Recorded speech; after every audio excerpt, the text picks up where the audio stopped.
राम राम जी, कैसे हो आप सभी। तो आप सभी का स्वागत है आपके इस चैनल पे।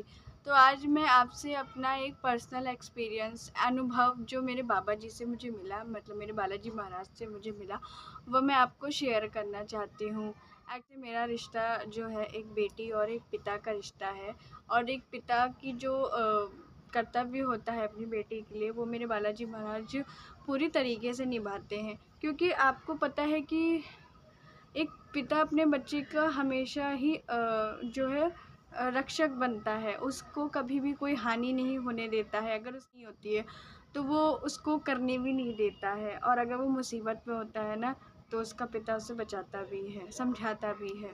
तो ऐसे ही मेरे पिता ने भी मुझे एक बहुत बड़ी मुसीबत से बचाया। तो मैं आपको बताती हूँ कि एक्चुअल में हुआ क्या था। एक अनुभव है कि मेरा 22,500 का जो लोन था, वो मात्र 7,500 में मेरे बाबा ने मुझे ख़त्म करवाया, और मेरे सर से इतना बड़ा बोझ, उससे मुझे माइग्रेन तक हो गया है। अभी फ़िलहाल अब तो ठीक हूँ मैं पहले से बहुत ज़्यादा। एक्चुअल में हुआ ये था कि पिछले साल मैंने फरवरी के टाइम पे मुझे बहुत ज़्यादा अर्जेंटली ज़रूरत पड़ गई थी पैसे की, और वो मेरी बेवकूफ़ी थी, मुझे नहीं लेना चाहिए था। और मुझे पहले बोला भी गया था 1-2 बार कि मत लेना, बट इतनी अर्जेंसी हो रही थी मुझे, जिस वजह से मैंने 5,000 का ऑनलाइन लोन ले लिया था। और उसके बाद ले लिया कि हाँ इतने में दे दूँगी, बट हुआ ये था कि मैं दे नहीं पाई थी, क्योंकि मैं जॉब नहीं करती थी, और मुझे कर लूँगी बट मुझे जॉब मिल नहीं पाई कि किसी रीज़न की वजह से, तो मैं नहीं दे पाई। और ऐसे ही होते होते ब्याज बढ़ता चला गया, और लेकिन मैं दे नहीं पाई। उसके कुछ टाइम बाद जून में मेरे पापा, मतलब मैं आपको बता दूं कि मैं अपनी बुआ फूफा के यहाँ बचपन से रही हूँ, इसलिए मैं अपनी बुआ फूफा को पापा मम्मी कहती हूँ। तो वही फूफा वाले पापा ही मेरे एक्सपायर हो गए जून में, 18 जून को। तो इस बार उनको 1 साल हो जाएंगे गए हुए। तो वो हो गए एक्सपायर। एक्चुअली उनको पैरालाइज प्लस हार्ट अटैक दोनों, सेकंड हार्ट अटैक आया था। तो मतलब वो एक्सपायर हो गया। अब उनके जाने के दुख की वजह से मैं और भी, मतलब अपने पापा से बहुत प्यार करती थी। मेरे से ही वो ज़्यादातर मस्ती मजाक भी कर लेते थे, और उसके बाद से ऐसा कुछ होना, और मतलब लाइफ बहुत ही ख़राब सी हो गई थी कि मतलब ये सब क्या है, ऐसे क्यों हो गया, नहीं होना चाहिए। तो ऐसे ही होता गया, और मेरा कर्जा बढ़ता ही चला जा रहा था, बढ़ता ही चला जा रहा था। बढ़ते बढ़ते फिर वो लोग मुझे फ़ोन भी बहुत करते थे, और मुझे बोलते थे ऐसा कि आपके हम पुलिस केस कर देंगे, आपके घर वालों को बता देंगे, और ऐसा कर देंगे, आपका ये कर देंगे, वो कर, बहुत कुछ बोलते थे। और मैं बहुत डर जाती थी, इतना ओवर स्ट्रेस लेने की वजह से मैं ना पढ़ पाती थी, मेरी पढ़ाई वढ़ाई सब छूट गई उसके आगे। और मैं मतलब इतना ज़्यादा परेशान हो गई थी कि मुझे माइग्रेन की प्रॉब्लम भी हो गई, और मैं बहुत परेशान तब तक मैंने अपने बालाजी महाराज को याद नहीं किया था। वो कहते हैं ना कि अगर आप कि अपने अपने भगवान को अगर आप याद नहीं करते, उन इंसानों के पीछे पड़ते हो ना, तो इंसान आपकी मदद नहीं करते हैं। भगवान श्री कृष्ण ने भी कहा है कि जब द्रौपदी ने अपने मतलब पतियों का जब बोला था ना, उनसे मदद ली थी, तो वो नहीं मदद किए थे, लेकिन जब उन्होंने अपने भाई मतलब भगवान श्री कृष्ण को याद किया था, तब उनकी लाज बचाई थी भगवान श्री कृष्ण ने। तो वो से तो बहुत मदद मांग रही थी, भैया तुम कर दो, तुम कर दो। मतलब फिर एक टाइम के बाद नहीं हो पा रहा था, क्योंकि मैं भी पहले तो लोग देते थे लेकिन दोबारा नहीं देते थे, कि भैया हमेशा मांगती रहती है। ऐसे ऐसे लोगों ने मतलब विश्वास ने कभी उम्मीद भी नहीं की थी। फिर लेकिन लास्ट में मुझे बस अपने बाबा याद आ रहे थे कि बाबा प्लीज़ आप ही मदद कर दो। जिस दिन से मैं बहुत ज़्यादा परेशान हुई, मैं आपको बताऊं, उसके बाद से माता रानी ने और बालाजी, जब नवरात्र आया था तब मैंने पहली जॉब मैंने अपनी की थी आर्ट एंड क्राफ्ट की। मुझे बहुत इंटरेस्ट है आर्ट एंड क्राफ्ट में, तो मैं ना ऐसी ही जॉब चाहती थी जिसमें मैं आर्ट एंड क्राफ्ट ही करूं, और कोई जॉब मुझे पसंद नहीं थी। तो मैंने ऐसी ही जॉब मुझे मिल गई जहाँ पे मतलब हैंडमेड चीज़ें बनाई जाती थी, बच्चों के क्राफ्ट वगैरह ये सब चीज़ें बनाई जाती थी। तो मैं उसी में जॉब कर रही थी, और मेरा थोड़ा बैलेंस हो रहा था। लेकिन वो कर्जा इतना ज़्यादा हो जा रहा था कि मतलब मैं कहती थी कि मैं आपको क्या थोड़ा थोड़ा दे दूँ, तो कहते थे नहीं आपको पूरा पे करना पड़ेगा। अब मैं पूरा कैसे पे करूँ, मेरे पास तो पूरा है ही नहीं, मैं कैसे दे सकती। तब भी नहीं हो पाता, इकट्ठा करती थी लेकिन नहीं हो पाता था। ऐसे ही होते होते आज डेढ़ साल हो गया, 1.5 साल, हाँ, हो गया, अप्रॉक्स हो ही गया। तो ये हुआ कि अब उन लोगों ने बहुत ज़्यादा बोलना चालू कर दिया। मैं अपने बाबा से सिर्फ़ एक ही विनती की, बाबा प्लीज़ ऐसा कुछ कर दीजिए कि मतलब मेरा सारा ये सर दर्द ख़त्म हो जाए। और मैंने बाबा से अपनी विनती की, तब उन्होंने मतलब मैंने बीच में फिर से जॉब छोड़ दी थी, क्योंकि अब मेरी मम्मी, जो बुआ वाली मम्मी, उनको एक्चुअली उनकी भी मतलब तबीयत ख़राब हो गई। तो मेरे बुआ फूफा थोड़ा दूर में रहते थे और मैं थोड़ा दूर में रहती थी। तो इस वजह से फिर मैं उनके पास चली गई थी और फिर मैंने जॉब भी छोड़ दी थी। 2 महीने मैंने कोई जॉब नहीं की अभी। उसके बाद मुझे फिर दिक्कत होने लग गया, अब मैं क्या करूँ, कैसे लोन दूँ? बढ़ता ही जा रहा है, बढ़ता ही जा रहा है। मतलब उस टाइम पे वो था, मतलब 19 के आसपास था फरवरी में, और फिर वो बढ़ते बढ़ते बढ़ते बढ़ते तो 22,500 तक पहुँच गया।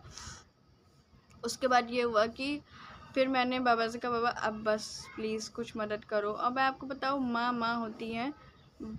तो माता रानी का नवरात्र फिर से आया, और माता रानी के नवरात्र पे ही बाबा ने और माँ ने मेरी इतनी मदद की। आप नवरात्र के दूसरे दिन, पिछली बार जब मुझे जॉब लगी थी दशहरे वाले नवरात्र में, तभी मुझे नवरात्र के दूसरे दिन जॉब मिली थी, और इस बार भी यही हुआ था कि मुझे नवरात्र के दूसरे दिन जॉब मिल गई।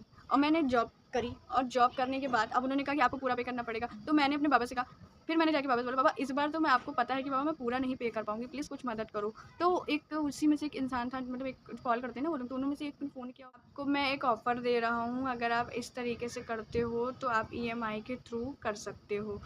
पहले तो ईएमआई का नहीं बोला, उसने कहा इतना आप पे करोगे तो आपका हो जाएगा, मतलब आप 22,500 की जगह 11,500 पे करो तो हो जाएगा। पता नहीं उन्होंने कौन सा दिमाग लगाया। मैंने कहा ठीक है, बट मैं सर पूरा नहीं कर सकती। तो फिर उन्होंने कुछ नहीं कहा, फ़ोन कट कर दिया। उसके बाद मैंने बाबा को जाके फिर बोला, बाबा आप प्लीज़ ऐसा कुछ कर दो ना, मैं किसी से, मुझे पैसे मिलेंगे नहीं और मैं क्या करूँ? फिर उन्होंने फ़ोन किया दूसरे तीसरे दिन, उन्होंने बोला कि अच्छा ठीक है, आप ईएमआई पे करो, आपने अभी इतना देना है। तो मतलब 2000 के अप्रॉक्स उन्होंने मुझसे मांगा, और उन्होंने लिया मुझसे। तो मैंने पहला दे दिया, फिर नेक्स्ट उन्होंने कहा सर मैं तभी पे कर पाऊँगी जब मेरी सैलरी आएगी। तो उसके बाद उन्होंने फिर से मुझसे लिया, और मैंने कहा अब तो बस 3-4 बार बचा है और ऐसे ही ख़त्म हो जाएगा। पर मैं चाहती थी कि कुछ ऐसा हो जाए कि ये ख़त्म ही हो जाए, क्योंकि मैं ना, मेरी एक्चुअली में माइग्रेन की वजह से ना, मेरा ना सर बहुत दर्द होता है, और जिस वजह से मेरी जॉब, मैंने जिस तरीके की मेरी जॉब है ना, उसमें फ़ोन का काम बहुत होता है, कॉलिंग का, आप समझ सकते हो, ठीक है। तो उसकी वजह से ना मैं हमेशा कान में फ़ोन लगाती रहती थी, तो मेरी ये चीज़ें फटने लगती है, मैं ज़्यादा फ़ोन नहीं चला पाती। मैं बहुत ज़्यादा फ़ोन चलाती हूँ तो मेरा सर वर सब दर्द होने लगता है। तो ये हुआ कि मैंने कहा बाबा प्लीज़ ऐसा कुछ कर दीजिए। आप यकीन करो कि मई की लास्ट टाइम था, और उन्होंने कहा कि एक और ऑफ़र निकला है, अगर आप मुझे 2525 रुपये अभी दे देते हैं तो मैं आपका लोन अभी के अभी क्लोज़ करवा दूँगा। तो मैंने कहा ये कैसे पॉसिबल हो सकता है? मैं जस्ट एक दिन पहले ही बाबा से कहा था कि कुछ ऐसा कर दो बाबा कि मेरा लोन क्लोज़ हो जाए, ऐसे ही हो जाए। और आप यकीन करिए उन्होंने बोला, अब मेरे पास था नहीं, मेरे पास बिल्कुल नहीं था। फिर मैंने कोशिश की, मैंने इधर से बोला, भैया लोगों से, मम्मी से बोला, तो मैं आपको बताऊँ कोई मदद करता नहीं है। बट मैंने अपने बाबा से कहा था, एक समझिए उन्हीं ने ही एक बंदे को भेजा, एक भैया थे जिनसे मैंने पैसे लिए, पैसे उन्होंने मुझे दिए, और उन पैसों से मैंने अपना लोन क्लोज़ किया। और उन्होंने कहा ठीक है आपका लोन क्लोज़ होता है आपके, मैंने कहा पक्का ना, आपकी कोई कॉल नहीं आएगी, कोई मैसेज नहीं आएगा? कह रहे नहीं, आपको आएगा, आप बेफ़िक्र रहिए, और आपको परेशान होने की कोई ज़रूरत नहीं है। मैं समझिए मैं उस दिन इतनी खुश हुई थी, इतनी खुश हुई थी कि मेरी खुशी का कोई ठिकाना नहीं था। मुझे पता है कि मेरे सर से कितना बड़ा बोझ उतरा है। मैं उन भैया को पैसे दे दूँगी, अभी मेरी सैलरी कुछ टाइम में आ जाएगी तब मैं उन्हें दे दूँगी। मुझे उसकी कोई टेंशन नहीं है। पर आपको मैं बताऊँ, अगर आप भगवान पे भरोसा करते हो ना, आप उनसे किसी भी चीज़ का रिश्ता बना सकते हो, उससे कोई फ़र्क नहीं पड़ता है। आप बहन, अगर माँ है तो आप बहन का बना सकते हो, भाई मतलब भगवान है, मतलब कोई मेल भगवान है तो आप उनसे भाई का बना सकते हो, दोस्त का बना सकते हो, आप किसी भी चीज़ का उनसे रिश्ता बना सकते हो।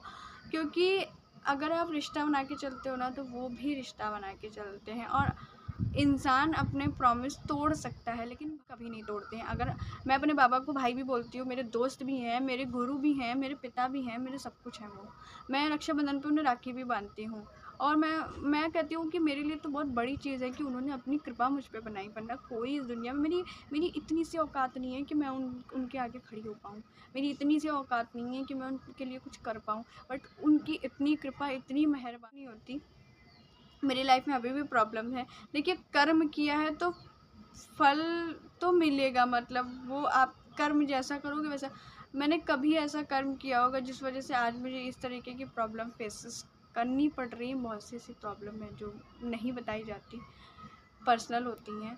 तो बहुत सी ऐसी प्रॉब्लम्स होती हैं तो नहीं बताई जाती और उस चीज़ को नहीं रिवील किया जाता है, बट जो भगवान करते हैं ना आपके लिए, वो आप उन पे बस भरोसा करो। का प्रॉब्लम इतना कम कर देंगे, इतना कम कर देंगे कि आप आसानी से निकल जाओगे, उसका वजन बहुत हल्का कर देते हैं।